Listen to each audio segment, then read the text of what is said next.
Hello everyone, কেমন আছো সবাই? নিশ্চয়ই খুব ভালো আছো, আমিও খুব ভালো আছি। শুভ শিবরাত্রি। কাল রাত্রে শিবরাত্রি ছিল, মানে কাল সারাদিনই ছিল।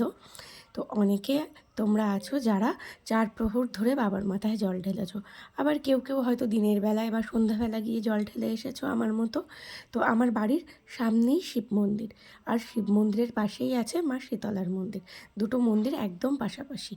আমাদের মা শীতলার মুখখানা দেখো কি সুন্দর, সব মাই সুন্দর, তবে দেখো মুখটা কি সুন্দর লাগছে না।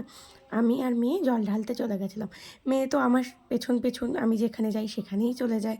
তো দেখো আমার বাড়ির সামনে একটা বাচ্চা, মানে ওর দাদা ভাই ঢাক বাজাচ্ছে, তো ও চাইছে যে দাও না আমাকে একটু ঢাক বাজাতে। আমি আর তাই ওকে বলছিলাম একটু দে বনুকে, দে ঢাক বাজাই।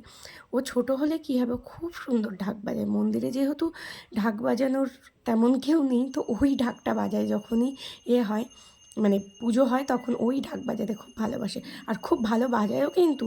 আর আমাদের কাল মন্দিরে তো প্রচণ্ড ভিড় ছিল, মানে আমার বাড়ি থেকে 2 পা গেলেই মন্দির।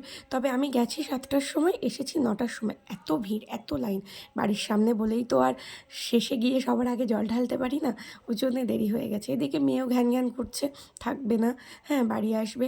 তো ওকে বললাম তুই ঢাক বাজা, আমি একটুখানি জল ঢেলে নিই, এই বলে রেখেছিলাম আর কি। তোমরা কাল কে কে শিবরাত্রি করলে অবশ্যই কমেন্ট করে জানিও।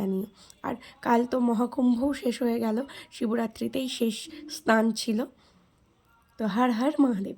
তো আমার তো শিবরাত্রিটা খুব ভালো কেটেছে। আমি আর সারা রাত জাগতে পারিনি, আমার মেয়েটা যেহেতু খুব ছোট না, ওই জন্য আমি আর সারা রাত জাগতে পারিনি, কারণ ও আমাকে ছাড়া তো ঘুমায় না। ওই জন্য আমি সন্ধ্যাবেলা 4 প্রহরের জল একসাথে ঢেলেই চলে এসেছিলাম। তো কাল না, মানে প্রচুর মানুষ দেখলাম শিবরাত্রি করেছে, এবং রাত্রে জেগেও ছিল প্রচুর মানুষ। ভিড়ের মানে পা দেওয়া যাচ্ছে না এরকম ব্যাপার। বাবার মুখ, মানে বাবার তো পেছন থেকে আমি মুখটাও দেখতে পাচ্ছি না, বাধ্য হয়ে সাইড দিয়ে গিয়ে একটুখানি ভিডিও করলাম। তোমরা কে কে শিবরাত্রি করেছো আমাকে অবশ্যই কিন্তু জানিও। আর ভিডিওটা যদি ভালো লাগে একটা লাইক করো, কমেন্ট করো, শেয়ার করো। টাটা, আজকের ভিডিও এই পর্যন্তই।